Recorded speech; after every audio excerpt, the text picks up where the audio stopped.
হে WhatsApp guys, কেমন আছো সবাই? আশা করি সবাই খুব ভালো আছো। র্যান্ডম অ্যানিমেশনের নতুন আরেকটা ভিডিওতে তোমাদের সবাইকে স্বাগতম। থাম্বনেল দেখে বুঝতে পেরেছো যে আমরা সোলো লেভেলিং আবারও শুরু করেছি। অ্যাকচুয়ালি হয়েছে কি, সোলো লেভেলিং যখন ফার্স্ট টাইম এসেছিল তখন আমরা যখন এক্সপ্লেন করতে গিয়েছি তখন আমরা স্ট্রাইক খেয়েছিলাম, copyright strike. As a result আমরা সোলো লেভেলিং বন্ধ করে দিয়েছিলাম। আর যেহেতু সোলো লেভেলিং এর সিজন 2 এসে গিয়েছে আর আমরা ফার্স্ট সিজন যেহেতু কমপ্লিট করতে পারিনি, এই কারণে 3টা ভিডিওতে আমরা সোলো লেভেলিং এর সিজন 1 পুরো কমপ্লিট করে ফেলবো এবং তারপরে আমরা সিজন 2 যে প্রতি সপ্তাহে একটা করে তোমার পর্ব আসছে বা এপিসোড আসছে সেগুলো এক্সপ্লেন করবো এবং আশা করছি র্যান্ডম অ্যানিমেশন আবার আগের মতো জমজমাট হয়ে উঠবে। তবে এর জন্য অবশ্যই তোমাদের পাশে থাকতে হবে। তো অনেক কথা বললাম, চলো একটা ছোট্ট ব্রেক নিয়ে মূল ভিডিওতে চলে যাই। হ্যালো বন্ধুরা, আজ আমরা এমন একটি অ্যাপ সম্পর্কে তোমাদের বলতে চাই যে অ্যাপটির অফিসিয়াল পার্টনার হচ্ছে পিএসজি।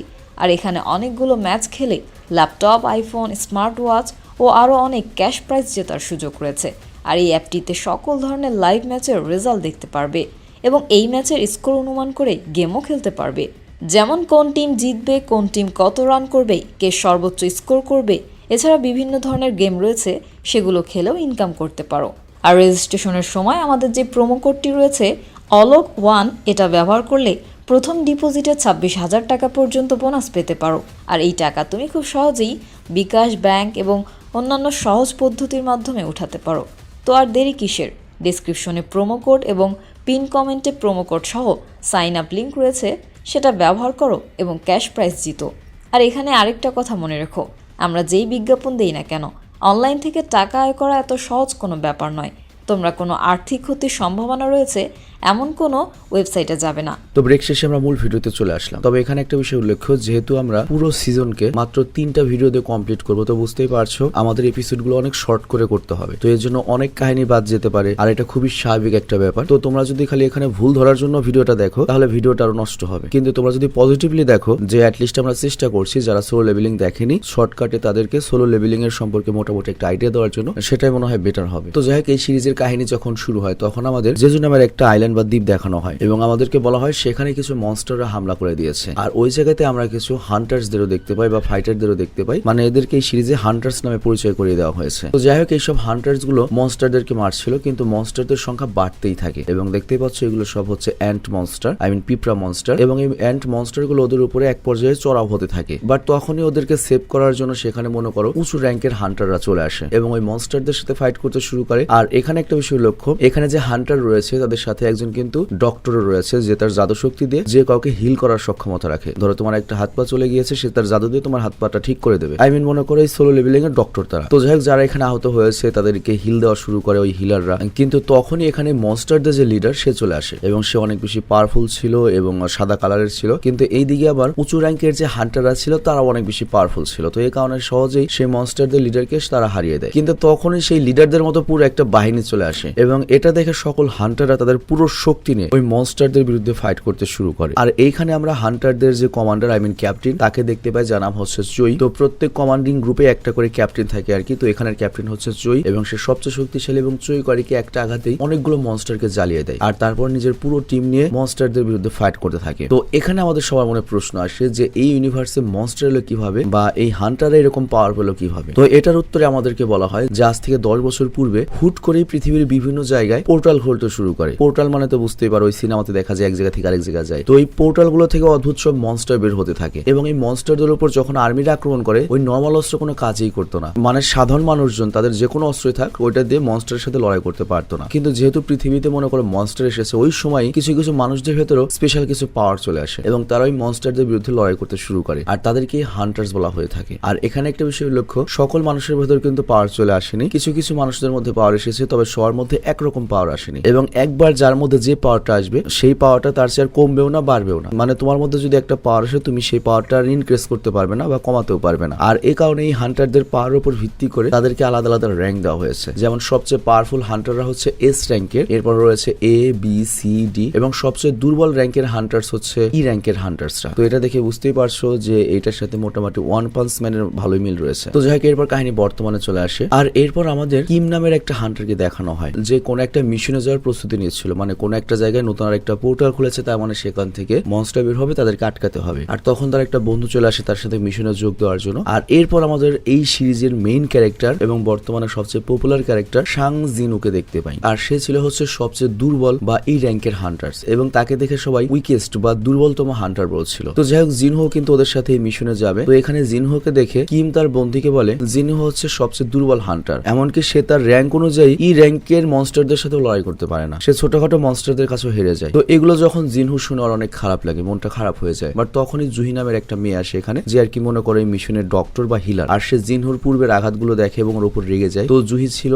জিনহোর বন্ধু, তো এই কারণে সে জিনহোকে একটু স্পেশাল খেয়াল রাখতে বলে। তো এরপর জিনহো আর জুহি দুজনে মিলে তাদের যে লিডার সং এর সাথে একটা পোর্টালের ভেতরে যেতে থাকে। আর এটা সেই পোর্টাল ছিল যেটার ভেতর থেকে মনস্টার বের হবে বা মনস্টার থাকতো, কিন্তু মনস্টাররা বের হওয়ার আগে ওদেরকে আর কি মেরে ফেলবে ওই পোর্টালের ভেতরে গিয়ে। তো এরপর সবাই মনস্টারের সাথে লড়াই করতে করতে ওই পোর্টালের ভেতরে যাচ্ছিল। তো জিনহুর কাছে অস্ত্র বলতে খুব বেশি কিছু ছিল না, ছিল ছোট্ট একটা চাকু। আর তারপর সে ওটা নিয়ে পোর্টালের ভেতরে চলে যায়। আর অন্যদিকে আমাদেরকে হান্টার অ্যাসোসিয়েশনের কোম্পানির চেয়ারম্যান গোকে দেখানো হয়। আই মিন যতগুলো হান্টার রয়েছে তাদের সবাইকে তারাই নিয়ন্ত্রণ করে আর কি। আর সে বলে হান্টাররা যেসব মনস্টারকে মারে সেই মনস্টারের ভেতর থেকে আমরা এসেন্স স্টোনস বা মানা ক্রিস্টাল পাই, যেগুলো অনেক দামি। মানে বিষয়টা বুঝিয়ে বলি, ধরো একটা মনস্টারকে তুমি মারবে, অনেক গেম খেলোছো না তুমি, গেম খেলে দেখা যায় পয়েন্ট পাওয়া যায়, এরকম মনে করে এই মনস্টারদের মারলে একটা ক্রিস্টাল পাওয়া যায় যেটা অনেক দামি আর কি। আর অন্যদিকে ওই পোর্টালের ভেতরে, যেটাকে এখানে ডেনজেন বাইধনে কোনো একটা কিছু বলা হয়েছে, সেটার ভিতরে আমরা দেখি জিনহো একটা মনস্টারকে অনেক কষ্ট করে মারতে পেরেছে এবং ফাইনালি সে একটা কম দামে একটা স্টোনও পেয়ে গিয়েছে। কিন্তু তখন আরেকটা মনস্টার জিনহুর উপর হামলা করে দেয় এবং ওকে ঘায়ল করে দেয়, কিন্তু জিনহুর একটা সঙ্গে সেই মনস্টারকে খতম করে দেয়। আর তারপর জুই করে কি তার পাওয়ার দিয়ে জিনহুকে হিল করতে থাকে। আর এইদিকে অন্য সব হান্টাররা অনেক সাহসিকতার সাথে ওই ডেনজেনে বা ওই পোর্টালে থাকা অন্য সব মনস্টারদের সাথে ফাইট করতে থাকে। আর এইদিকে আমরা দেখি চেয়ারম্যান গো, আই মিন হান্টার অ্যাসোসিয়েশনের যে চেয়ারম্যান, সে বলছে কিছু স্টোন শুধুমাত্র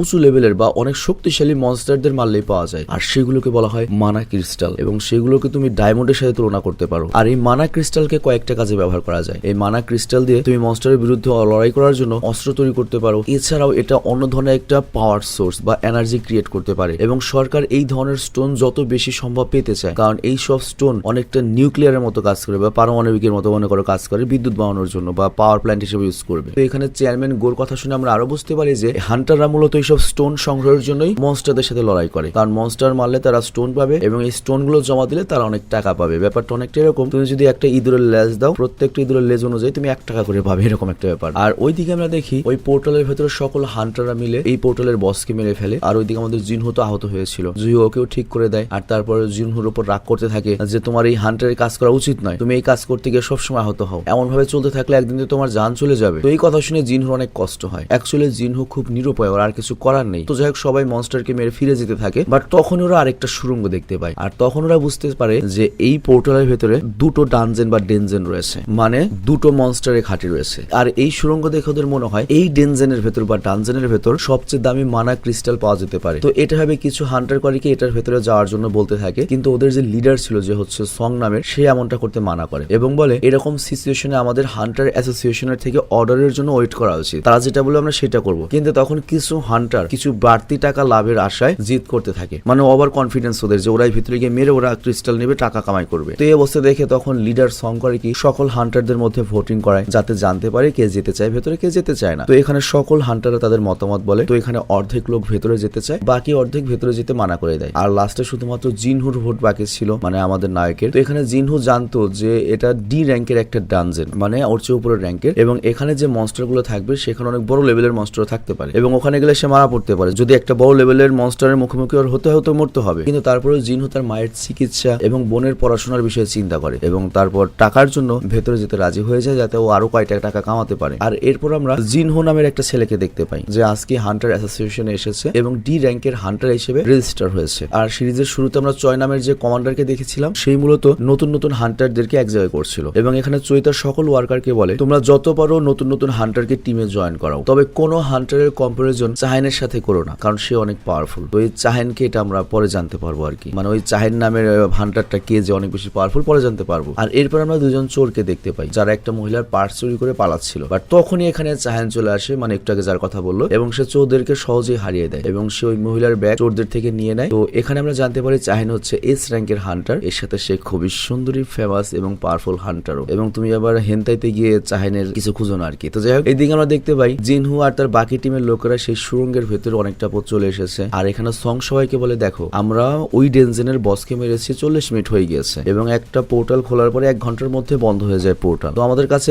ব্যাক করার মতো 20 মিনিটের সময় আছে। তো যদি পোর্টাল বন্ধ হয়ে যায় আমরা কিন্তু বিপদে পড়বো। তবে তার কথায় কেউ পাত্তাই দেয় না। কিন্তু জুহি এখানে জিনুর উপর চেতে যায় এবং বলে তুমি এখানে আসার জন্য হ্যাঁ বললো কেন? হ্যাঁ তুমি না বললে তো সবাই চলে যেতে পারতাম। তো এরপর তারা একটা বড় দরজা দেখতে পায় আর তখন ওই লোভী হান্টাররা করে লোভে পড়ে সেই দরজাটা খুলে ফেলে এবং তার অনেক বড় একটা হল রুমে চলে আসে যেখানে অনেক বড় বড় মূর্তি ছিল। তো এগুলো দেখে তারা একদমই বুঝতে পারে না যে এইসব বড় বড় মূর্তি এখানে কি করছে এবং ওখানে তারা প্রাচীন ভাষায় কিছু লেখা দেখতে পায় যেগুলো নিয়ম ছিল আর কি এই জায়গায় আসার। তো ওগুলো সং মানে লিডার তখন পড়ে এবং সে এটা পড়ে বলে যে এখানকার প্রথম নিয়ম হলো দেবতাদের সম্মান করো, সেকেন্ড নিয়ম হচ্ছে দেবতাদের তারিফ করো, আর তৃতীয় নিয়ম হচ্ছে দেবতাদের জন্য নিজের ভক্তি প্রমাণ করো। তো এখানে তারা এটাই বুঝতে পারছে না এই রুলস গুলো কোন দেবতাদের জন্য বানানো হয়েছে, কারণ এখানে অনেক মূর্তি রয়েছে। আর তখনই আমাদের যে ডাক্তার জুহির মনে হয় পেছনের মূর্তিটার চোখ হয়তো নড়ছে আর জুহি এই কথা জিনহুকে বলে, কিন্তু প্রথমে ওর কথার কেউ পাত্তা দেয় না। কিন্তু একটু পরেই দেখা যায় এই হলের দরজা আপনা আপনি বন্ধ হয়ে গিয়েছে। তো এটা দেখে একটা হান্টার ভয় পেয়ে তাড়াতাড়ি দরজা খুলতে যায়, বাট তখনই দরজার পাশে দাঁড়ানো যে দুটো গার্ড মূর্তি ছিল বিশাল আকৃতি তারা জীবিত হয়ে যায় এবং সেই হান্টারটাকে মাঝখান থেকে কেটে আলাদা করে ফেলে। তো এটা দেখে সবাই চমকে যায় আর জিনহু চিন্তা করে এটা কি হলো, আর এইমাত্র যে হান্টারটা মারা গেল সে তো ডি র্যাঙ্কের হান্টার ছিল আর আমি তো ই র্যাঙ্কের হান্টার, তাহলে এই জায়গা থেকে তো জীবনও বেরোতে পারবো না। আর এরপর জিনহু করে কি ওই গডের মূর্তি দেখে যেটার চোখটা মুভ করছে এবং জিনহু বুঝতে পারে যে এখানে সবাই এই গডদের মাঝে ফেসে গিয়েছে। আর এখনো লোক আমি গড কথাটা ইউজ করতে যাচ্ছি না, আমি দেবতা কথাটা ইউজ করবো, কারণ গড কথাটা এত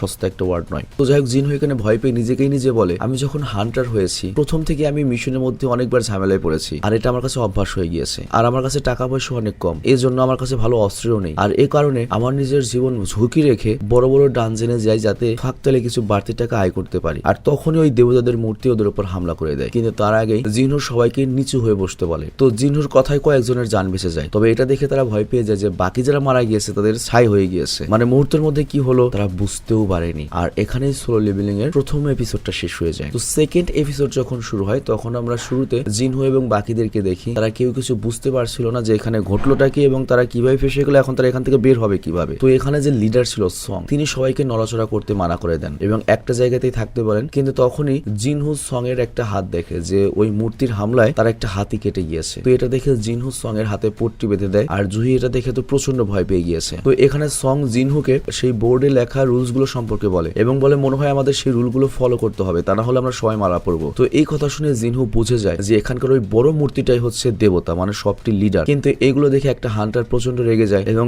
তার অনেক গর্ব ছিল, কনফিডেন্স ছিল, তার কাছে মনে হয় সে তার পাওয়ার দিয়ে এই দাঁড়িয়ে থাকা মূর্তিদেরকে হারিয়ে দেবে এবং এখান থেকে বেরিয়ে যেতে পারবে। তো এই কারণে সে করে কি দৌড়ে পালানোর চেষ্টা করে, কিন্তু তখনই ওই দেবতার যে মূর্তি তার চোখ দিয়ে ফায়ার করে এবং এ তো ওই হান্টারের বডি 2 টুকরোয় ভস্ম হয়ে যায়। তো এটা দেখে জিনহু আর সং বুঝে যায় এই মূর্তি যদি চায় 1 সেকেন্ডের মধ্যে সবাইকে মেরে ফেলতে পারবে, কিন্তু এই মূর্তি কেন এখনো ওদের সবাইকে মারেনি। তো এই ঘটনায় জিনহু বুঝে যায় যারা এখান থেকে পালানোর চেষ্টা করবে মূর্তিটা তাদেরকেই মেরে ফেলবে। তো জিনহু তখন আবার ওই নিয়মগুলো সম্পর্কে চিন্তা করে। প্রথম নিয়মটা হচ্ছে দেবতার সম্মান করো, আর তখন জিনহু করে কি সেই গডের মূর্তির সামনে সবাইকে নিচু হতে বলে। তো সবাই যখন মাথা ঝুঁকিয়ে মূর্তিকে রেসপেক্ট করে তখন ওই মূর্তিটা একটা ভয়ঙ্কর হাসি দেয় এবং যেটাকে আমি নাম দিয়েছি হচ্ছে শয়তানের খাড়া জিলকি। তো যাই হোক এসব দেখে সবাই দাঁড়িয়ে যায়, খুশি হতে থাকে, কিন্তু তখন ওই মূর্তিটা জীবিত হয়ে যায় এবং ওদের দিকে এগিয়ে আসতে থাকে। তো এটা দেখে জিনহু বুঝে যায় এখন আমাদের সেকেন্ড নিয়ম ফলো করতে হবে, আর সেকেন্ড নিয়ম হচ্ছে গডের তারিফ করা। তো এখানে জিনহু এবং বাকি সবার এটা বুঝে আসে না এই গডের তারিফ করবে কিভাবে। আর তখন একটা হান্টার গডকে মূর্তির সামনে বসে পড়ে, মানে তারিফ করা শুরু করে, আপনার এটা বড়, আপনার ওইটা বড়, আপনি অনেক ভালো। কিন্তু তখন ওই মূর্তিটা করে কি ওকে পিছিয়ে দেয় পা দিয়ে। তো এটা দেখে সবাই ভয় পেয়ে যায় যে এই শালার তারিফ আবার কিভাবে করবো। তো সবাই পাগলের মতো এদিক ওদিক দৌড়াতে থাকে আর জিনহু করে কি জুহিকে নিয়ে দৌড়ে পালাতে থাকে এবং বাকি সব মূর্তিরা ওদের উপর হামলা করতে থাকে, ওদেরকে মারতে থাকে। কিন্তু তখন জিনহু করে কি মনোযোগ দিয়ে বাকি সব মূর্তিদেরকে দেখে এবং এখানে কিছু মূর্তি দেখতে পায় যারা একটু নড়াচড়া করছিলেন এবং তাদের হাতে ছিল বাদ্যযন্ত্র।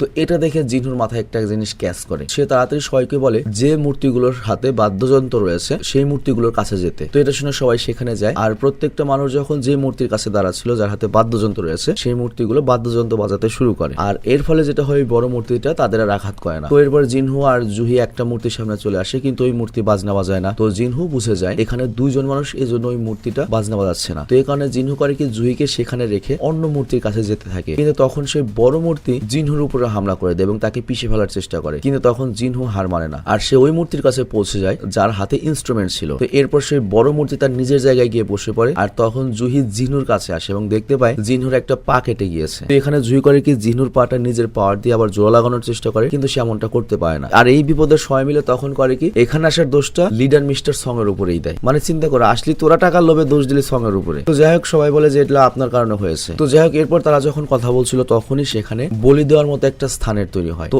এইটা দেখে আমাদের জিনহু তো চিনতে পারে এবং বলে আগেকার সময়ে ঘরদের সামনে এরকম জায়গায় কোনো জিনিস বলি দিতে হতো। তো এখানে তৃতীয় নিয়ম অনুযায়ী আমাদের এখানে কোনো কিছু বলি দিতে হবে যাতে আমাদের ভক্তি প্রমাণ হয়। তো এটা শুনে তখন একটা লোক করে কি মিস্টার সং এর উপরেই তরল ধরে, আই মিন কিমি মনে হয় ওইটা, এবং মিস্টার সং কে বলি দিতে হবে বলে। তো এখানে মিস্টার সং বলে ঠিক আছে, তোমাদের সবাইকে বাঁচানোর জন্য আমি মরতে রাজি আছি, যেহেতু এই সবকিছু আমার জন্য হয়েছে আমি মরবো, সমস্যা নেই, তারপরে তোমরা বেঁচে থাকো। তো এরপর সে করে কি বলি দেওয়ার জায়গায় চলে আসে, বাট তখনই হুট করে সেখানে আগুন জ্বলতে শুরু করে এবং মিস্টার সং এর কিছুই হয় না। তো এটা দেখে জিনহু করে কি আরো দুজন কিনে ওই বলি দেওয়ার স্থানের জায়গায় আসে, আর ওরা আসলে আরো 3টা জায়গায় আগুন জ্বলতে শুরু করে। আর তারপর জিনহু মিস্টার সং কে জিজ্ঞাসা করে বা সাংকে জিজ্ঞাসা করে আমরা যদি আজকে মারা যাই বা হেরে যাই আমাদের খোঁজ নেওয়ার জন্য কি কেউ আসবে? তখন মিস্টার সং জিনহুকে বলে একটা বন্ধ পোর্টাল ঠিক মতো খুলতে 7 দিনের সময় লাগে, তো সেই হিসেবে মিনিমাম 7 দিন পরে আমাদের ব্যাপারে কেউ খোঁজ পেতে পারে। তো এটা শুনে জিনহু বুঝে যায় তারা যদি এখানে হেরে যায় বা মারা যায় তাহলে এই পোর্টাল সম্পূর্ণ খুলে যাবে এবং এই মূর্তিগুলো পৃথিবীতে গিয়ে ধ্বংসযজ্ঞ চালাবে। আর যদি পোর্টাল নাও খুলে আর যদি বাইরে থেকে কেউ ভিতরে আসতে চায় 7 দিন সময় লাগবে বা এরকম একটা কিছু। আর এরপর আমরা জিনহুর বোন জিনহাকে দেখি, আমি আমাদের নায়কের বোন, ওর দিকে প্লিজ কেউ বদনজর দিবা না, আমি জানি তোমরা সবগুলা লুচ্ছা। তো যাই হোক সে হসপিটালে গিয়েছে তার মায়ের কাছে, আর এখানে আমরা জিনহুর মাকে দেখতে পাই, সে অনেক অসুস্থ ছিলেন, বেহুশ ছিলেন। আর এইদিকে জিনহু বাকি সব লোকজনদেরকে সেই বলি দেওয়ার স্থানে ডাকে এবং তারপর সবাই একটা জায়গায় আসে। আর এরপর সেখানে কিছু ব্লু কালারের আগুন জ্বলতে শুরু করে এবং বাইরে যাওয়ার দরজাটাও আপনা আপনি খুলে যায়, কিন্তু তখন মূর্তি তাদের দিকে এগুতে থাকে। আর তখন জিনহু সবাইকে বলে তোমরা কিন্তু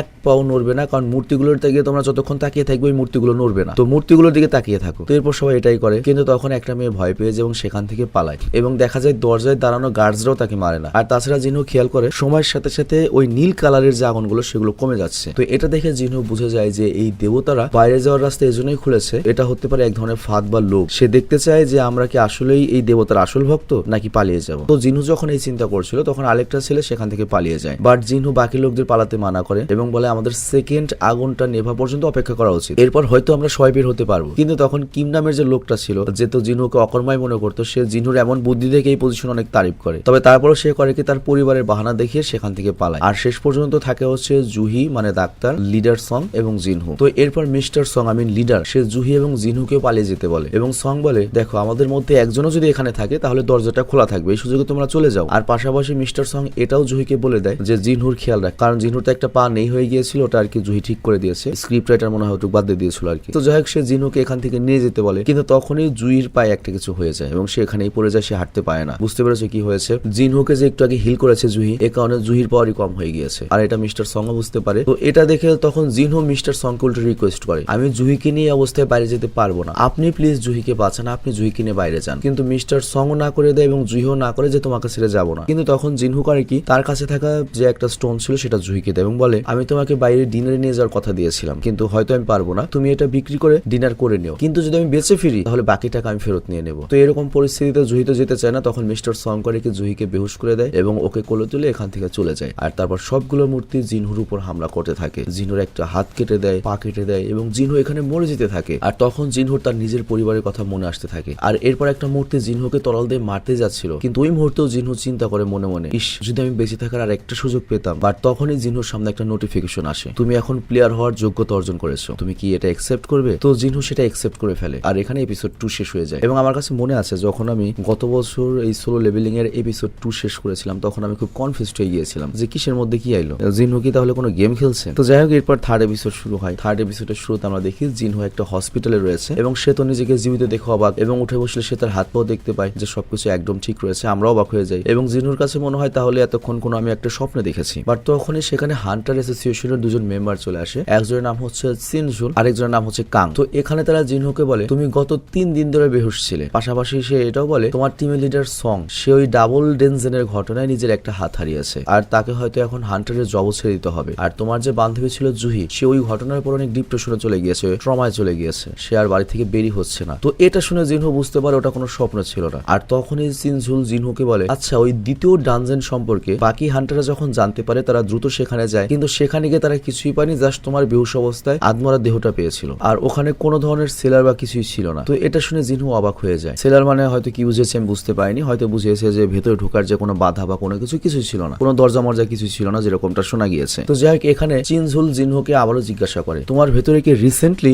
নতুন করে পাওয়ার জাগার কোনো অনুভূতি পেয়েছো? তো এটা শুনে জিনহোর ভেতরে মনে হতে থাকে, তাহলে কি আমার দ্বিতীয় জাগরণ হয়ে গিয়েছে, হয়তো আমার ভেতরে নতুন কোনো পাওয়ার চলে এসেছে, এই জন্যই কি আমাকে ও জিজ্ঞাসা করলো। তো জিনহো এটা ভেবে খুব খুশি হয়, তাহলে মনে আমার পাওয়ার বেড়ে গিয়েছে। বাট তখনই চিনঝুলের সাথে কাং করে কি জিনহোর পাওয়ার চেক করে, কিন্তু দেখা যায় জিনহুর পাওয়ার এখন ওই ই র্যাঙ্কে রয়েছে, তার মানে জিনহুর সেকেন্ড জাগরণ হয়নি। তো এটা জানার পরে তারা দুজন সেখান থেকে চলে যায়। আর তারপর আমরা দেখতে পাই জিনহুর কাছে কিছু নোটিফিকেশন আসে, জিনিসটা অনেকটা ওই যে তোমার অ্যাপল ভিশন প্রোর মতো সামনে মনে করো ডিসপ্লেতে চলে আসে। তো জিনহু বলে, আচ্ছা এগুলো হয়তো তারা দেখেনি, এর জন্য এই ব্যাপারে তারা হয়তো আমাকে জিজ্ঞাসা করেনি, মানে ওর সামনে যে নোটিফিকেশন গুলো আসছে এগুলো হয়তো ও ছাড়া কেউ দেখে না। তো ও করে নোটিফিকেশন গুলো মনোযোগ দিয়ে দেখতে থাকে, সেখানে লেখা ছিল তুমি প্লেয়ার হওয়ার জন্য যোগ্য, বাট তুমি কি প্লেয়ার হতে চাও? পাশাপাশি সে এটাও জানতে পারে সে যদি প্লেয়ার হওয়ার জন্য রাজি না থাকে তাহলে তার হার্টবিট 1 সেকেন্ডেরও কম সময়ের জন্য থেমে যাবে এবং সে মারাও পড়তে পারে। তো জিনহু যখন এটা দেখছিল তখনই ওর সামনে ওর বোন জিনহা চলে আসে। তো জিনহা জিনহুর জন্য খুব টেনশনে ছিল, আর সে জিনহুর উপরে চিৎকার করতে থাকে এবং বলে, তুমি আজকের পর থেকে যদি আর একদিন আঘাত পাও আমি কিন্তু স্কুল ছেড়ে দেবো, পড়ালেখা ছেড়ে দেবো, কাজে চলে যাবো, তোমাকে আমি আর কখনো হান্টারের কাজ করতে দেবো না, তুমি কি মরবে নাকি? বাট তখন জিনহু করে কি ওর সামনে থাকা নোটিফিকেশনের যে স্ক্রিন সেটা জিনহাকে দেখায়, বাট জিনহা কিছুই দেখতে পায় না। আর তখন জিনহু বুঝতে পারে যে এই জিনিসটা খালি ওই দেখতে পায়, আর এই কারণে জিনহু করে কি কথাটা ঘুরিয়ে দেয় এবং ওর বোন জিনহা হসপিটাল থেকে চলে যায়। তো যাই হোক এরপর জিনহু করে কি তার সকল নোটিফিকেশন পড়ে,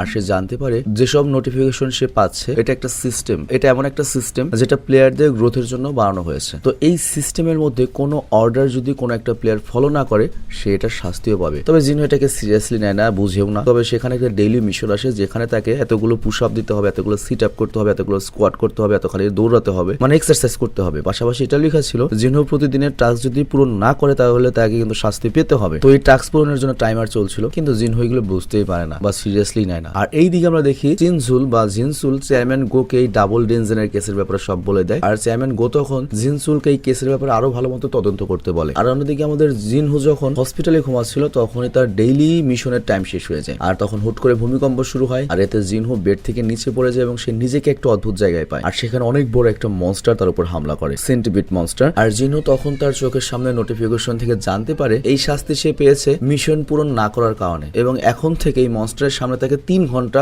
বেঁচে থাকতে হবে। তো এটা দেখে এখন জিনহু মনস্টারের কাছ থেকে পালিয়ে বেড়াতে থাকে যে কখন 3 ঘন্টা সময় শেষ হবে। আর এইদিকে আমরা দেখি হসপিটালে 2 জন নার্স জিনহুকে তার রুমে দেখতে পায় না, তো এই কারণে তাদের টেনশন হতে থাকে, জিনহুকে খুঁজতে থাকে। আর এইদিকে আমরা দেখি জিনহু অনেকক্ষণ ধরে মনস্টারের কাছ থেকে পালিয়ে বেড়াচ্ছিল, কিন্তু এরপর যখন ওই মনস্টার জিনহুকে পাই খেয়ে ফেলবে ওই সময়ই 3 ঘন্টা শেষ হয়ে যায় এবং জিনহু আবার হসপিটালে ব্যাক করে, এবং জিনহু বুঝে যায় এই সিস্টেমটা একদম রিয়েল এবং প্রত্যেকবার সে যদি তার মিশন কমপ্লিট না করে তাহলে জিন্দা ভোগামা হয়ে যাবে সে। আর এইদিকে আমরা জুহিকে দেখি যে এখনো পুরোপুরি সে ট্রমা থেকে বের হতে পারেনি, আর তখন জুহি একটা ডি র্যাঙ্কের পোর্টাল সম্পর্কে জানতে পারে যেটা একটা রাস্তার মাঝে হুট করে খুলে গিয়েছে, তো মানুষজন বিপদে রয়েছে এবং জুহিকে সেই মিশনে যেতে হবে। আর পাশাপাশি সে এটাও জানতে পারে জিনহুর জ্ঞান ফিরে এসেছে এবং সে সুস্থ হচ্ছে। তো যাই হোক জুহি তো খুব খুশি হয় জিনহুর জ্ঞান ফিরে এসেছে, আর পরদিন হসপিটালেও যায়, কিন্তু ওইদিকে জিনহু তো জুহি আসার আগে তার যে ডেইলি মিশন রয়েছে এক্সারসাইজের সেটা পূরণ করতে লেগে গিয়েছে। আর পাশাপাশি জিনহু এটাও বুঝতে পারে ডেইলি মিশন করার বদলে সে কিছু পুরস্কার পায়, রিওয়ার্ড পায় বা পয়েন্ট পায়, আর এই পয়েন্টগুলো দিয়ে সে তার নিজের অ্যাবিলিটি বাড়াতে পারবে, যেমন স্পিড, পাওয়ার, স্ট্রেংথ, এইগুলো আর কি।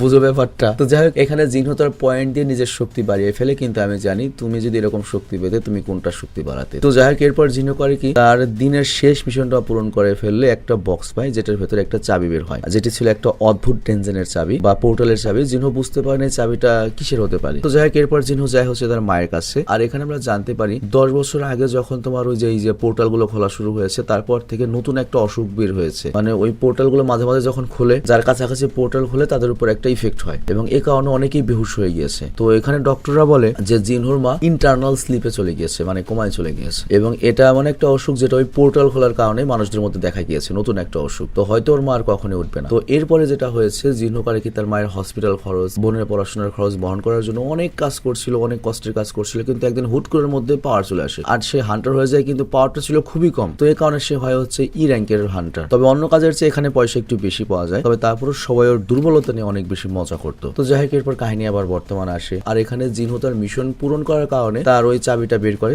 আর তখনই তার সামনে একটা দরজা চলে আসে। তো জিনহু সেই দরজাটা খুলে এবং ভেতরে চলে যায়, আর তারপর দরজাটা বন্ধ হয়ে যায়, জিনহু আর বাইরে বেরোতে পারে না। বাট তখনই একটা লেডি সেই রাস্তাতে সহজে চলে যায়, তাকে আটকায় না। তো এটা দেখে জিনহু বুঝতে পারে সে অন্য একটা ডাইমেনশনে চলে এসেছে এবং এখানে যে জিনিসগুলো হবে এগুলো আসল পৃথিবীর ব্যাপার নয়, তাকে হয়তো ভয়ঙ্কর একটা কিছু ফেস করতে হতে পারে। তো এরপর জিনহু তার সামনে একটা মনে করো পাতাল কি বলে আন্ডারপাস পায় আর কি। তো জিনহু তখন ভেতরে যেতে ভয় পায় কারণ সে তো একজনই র্যাঙ্কের হান্টার, কিন্তু তারপরে জিনহু সাহস করে সামনে এগিয়ে যায়, আর তখন জিনহুর সামনে 3টা গবলিন মনস্টার আসে এবং জিনহুর জিনুর উপর হামলা করে দেয়। তবে তারপরেও জিনু অনেক কষ্টে তার সর্বশক্তি ব্যবহার করে মনস্টারদেরকে হারিয়ে দেয়। তাছাড়া সে ফিল করে আগের চেয়ে তার শক্তিও কিছুটা বেড়েছে, বাট এরপরে একটা উলফ মনস্টার সেখানে চলে আসে এবং ওই মনস্টারটা আগের মনস্টারদের চেয়ে অনেক বেশি শক্তিশালী ছিল। তো এটা দেখে জিনহু মনে করে যে প্যান্ট ভরে প্রায় পেশাবি করে দেবে, পাটা কাঁপতে শুরু করে। আর তখনই ওই উলফ মনস্টারটা জিনুর উপর হামলা শুরু করে। আর এখানে সোলো লেভেলিং এর তৃতীয় এপিসোডটা শেষ হয়ে যায় এবং আমাদের ভিডিওটা শেষ হয়ে যায়। তো যাই হোক, আমি যেমন বলেছি যে সোলো লেভেলিং এর সিজন 1 আমরা 3টা ভিডিওতে শেষ করবো, কারণ যেহেতু সবাই সোলো লেভেলিং দেখে ফেলেছে, আমি জানি এটা ভিউ হবে না। তবে তারপর আমি নিজে যেহেতু সিজন 1 সম্পূর্ণ দেখতে পাইনি, দেখিনি, এর জন্য আমি মনে করো আবার নিজের জন্য এটা এক্সপ্লেন করছি। তো যাই হোক, আমি বিদায় নিচ্ছি আজকের মতো। ভালো থেকে সুস্থ থেকো। আর তোমরা যারা হরর সিনেমা পছন্দ করো তারা কিন্তু আমাদের আলামিন 420 নামে একটা চ্যানেল রয়েছে, সেখানে যেতে পারো। ওখানে এখন থেকে রেগুলার হরর সিনেমা রিলিজ হবে।